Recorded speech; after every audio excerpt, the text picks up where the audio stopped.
नमस्ते, आदाब, सत श्री अकाल। हेलो दोस्तों, मैं हूं आपकी अनामिका।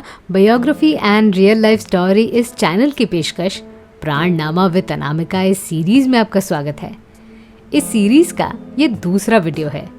पहले वीडियो में हमने उनके परिवार, पढ़ाई लिखाई और करियर के बारे में जाना।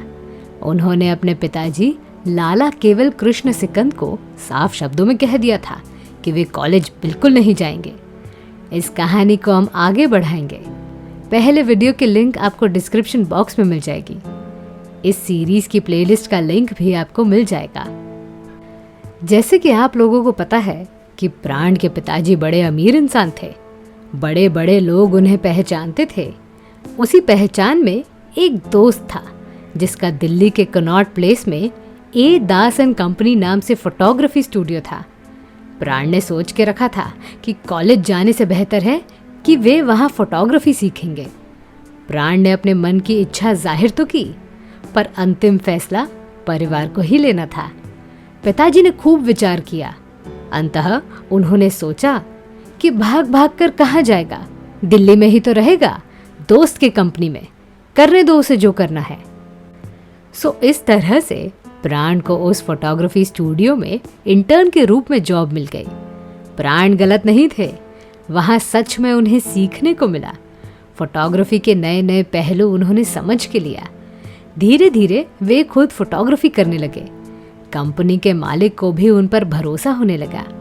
प्राण की निष्ठा और समर्पण देखकर कंपनी के मालिक ने सोच के रखा था कि वे जब भी कोई नई ब्रांच खोलेंगे तो वहाँ प्राण को भेज देंगे। फिलहाल तो प्राण फोटोग्राफी पर फोकस कर रहे थे। तीसरे दशक के मध्यम में वे कंपनी के साथ शिमला चले गए। वहाँ उन्हें काफ़ी समय गुजारना था।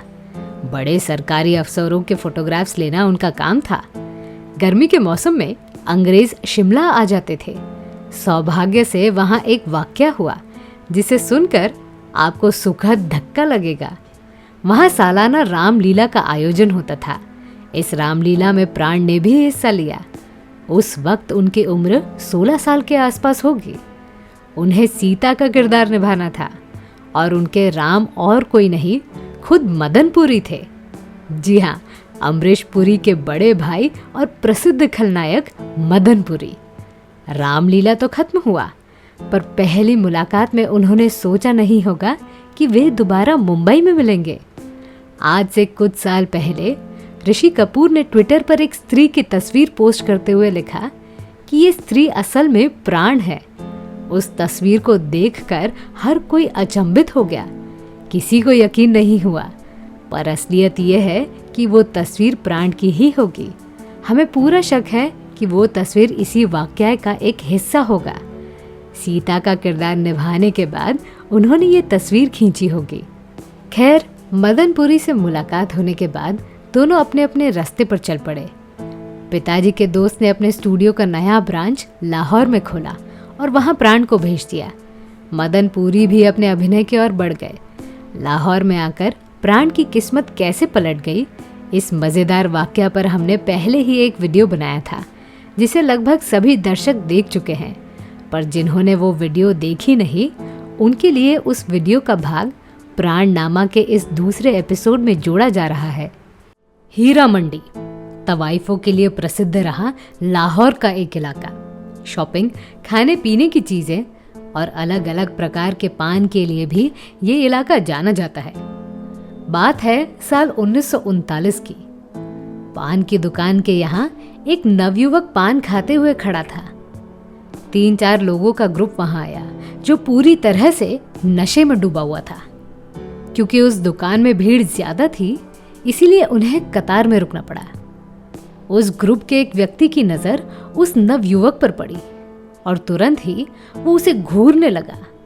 उस नवयुवक ने भी 1-2 बार घूरने वाले इंसान को देखा।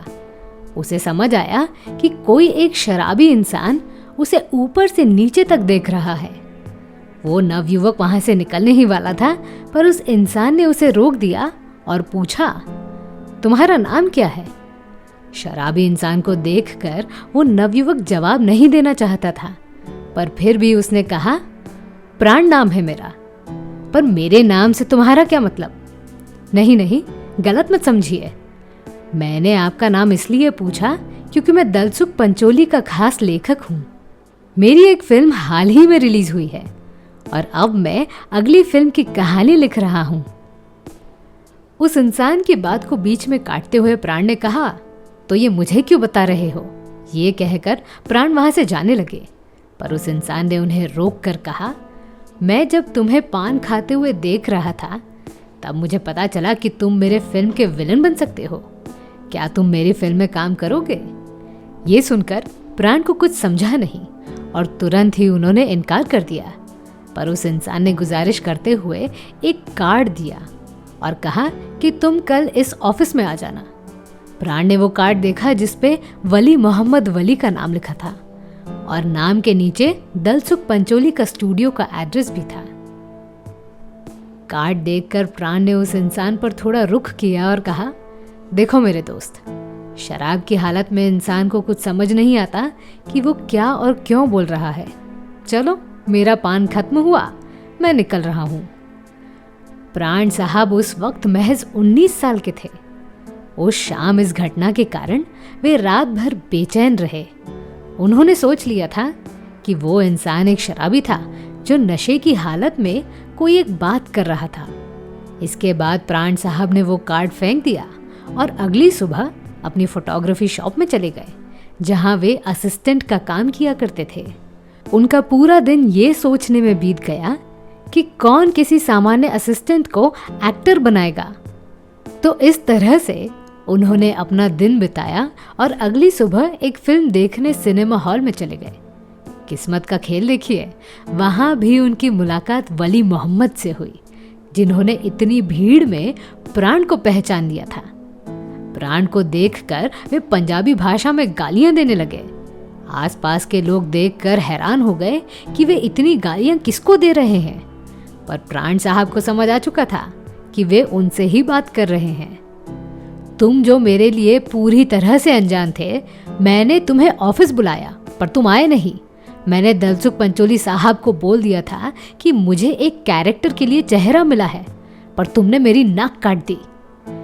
ऐसी बात सुनकर प्राण होश में आ गए और उन्हें अपनी गलती का एहसास हुआ। तुरंत ही उन्होंने वली मोहम्मद से माफ़ी मांगी।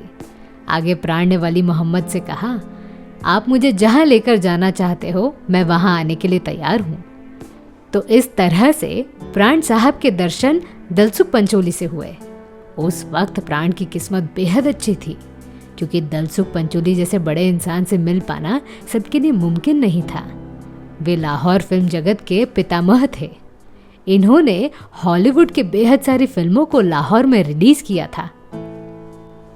दलसुख पंचोली के स्टूडियो पहुंचने के बाद दलसुख पंचोली ने मोती गिडवानी से प्राण का मेकअप करवाया और कुछ फोटोग्राफ्स खिंचवाए, जिनके प्रिंट भी जल्द आ गए। थोड़े समय के बाद प्राण को पता चला कि जिन्होंने उनका बेहतरीन मेकअप करवा के फोटो शूट किया, वे खुद फिल्म के डायरेक्टर हैं। प्राण साहब बताते थे कि वे बेहद ही खूबसूरत फोटोग्राफ्स थे। मेरे जीवन में ऐसा मौका दोबारा नहीं आया जब किसी ने मेरी इतनी अच्छी फोटोज खींची हो। ऐसा भी नहीं था कि मैं कोई हैंडसम नौजवान था या मैं कोई बड़ा एक्टर था। मैं तो एक सामान्य इंसान था जो आम जिंदगी जी रहा था। आने वाले समय में मैंने खूब सारे किरदार निभाए, फिल्मों में अलग अलग प्रकार के विग्स और कमाल के कॉस्ट्यूम पहने, पर फिर भी मेरा कोई कैरेक्टर उस फोटोग्राफ्स का मुकाबला कर नहीं सकता था। वे इतने बेहतरीन फोटोज थे, एक रियल लाइफ मैन। गिडवानी साहब और पंचोली साहब ने फोटोग्राफ्स देखे और उन्हें प्राण का चेहरा बेहद पसंद आया। तो इस तरह प्राण साहब को उनकी पहली फिल्म यमला जट मिली, जिसमें उन्होंने खलनायक का किरदार निभाया था। दलसुख पंचोली ने वली साहब की नज़र की दाद भी दी। फिल्म तो मिल गई, पर प्राण साहब के मन में एक खलबली सी मची हुई थी।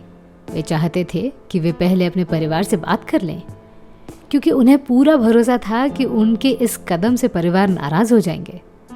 वैसे भी उस दौर में हीरोइंस मिलती नहीं थी, इस कारण से फिल्मकारों को तवाइफ को एक्ट्रेस बनाना पड़ता था। शायद ये देखते हुए कोई भी इज्जत वाला परिवार अपने बेटे या बेटी को फिल्म मेकिंग से दूर रखते थे। प्राण साहब ने पंचोली से कहा कि उन्हें पहले परिवार से पूछने का मौका दिया जाए। प्राण साहब की इस बात से दलसुख पंचोली नाराज हुए। धीमी आवाज में उन्होंने प्राण से कहा, या तो स्वीकार करो या तो इनकार करो, पर जो भी फैसला होगा वो अभी करना पड़ेगा। दलसुख पंचोली ने आगे कहा, देखो प्राण, तुम्हारे पीछे ऐसे बेहद सारे लोग हैं जो इस काम का इंतजार कर रहे हैं। ये तो वली मोहम्मद वली का बड़प्पन था जिन्होंने तुम्हारी मुलाकात मुझसे करवाई। अगर तुम इस फिल्म को स्वीकार करते हो तो तुम्हें इसी वक्त कॉन्ट्रैक्ट फॉर्म पर साइन करना पड़ेगा। कॉन्ट्रैक्ट फॉर्म देखकर प्राण साहब के होश उड़ गए। इस कॉन्ट्रैक्ट के तहत उन्हें सिर्फ 50 रुपए हर महीने मिलने वाले थे। वे इस बात से बेचैन हो गए कि वे तो पहले ही 200 रुपए प्रति महीना कमा रहे थे। इस बात पर पंचोली साहब ने उनसे कहा कि वे दोनों काम एक साथ कर सकते हैं। प्राण साहब कॉन्ट्रैक्ट पेपर हाथ में लिए खड़े थे। वे सोच रहे थे कि एक पान की दुकान से शुरू हुआ सिलसिला उनका नसीब तय कर रही है। इस तरह ज्यादा समय बर्बाद ना करते हुए प्राण साहब ने कॉन्ट्रैक्ट पेपर पर साइन कर दिए।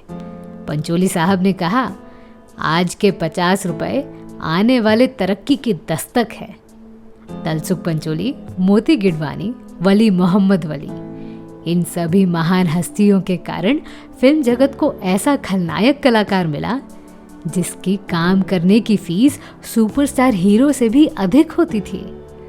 असिस्टेंट फोटोग्राफर से स्टार एक्टर बनने के बाद भी प्राण के परिवार को ये बात पता नहीं चली कि उनके घर का सदस्य फिल्म जगत में सक्रिय है। एक दिन उनके पिताजी ने न्यूज़पेपर में अपने बेटे का इंटरव्यू देखा। तब उनके चेहरे पर एक हल्की सी मुस्कान आई।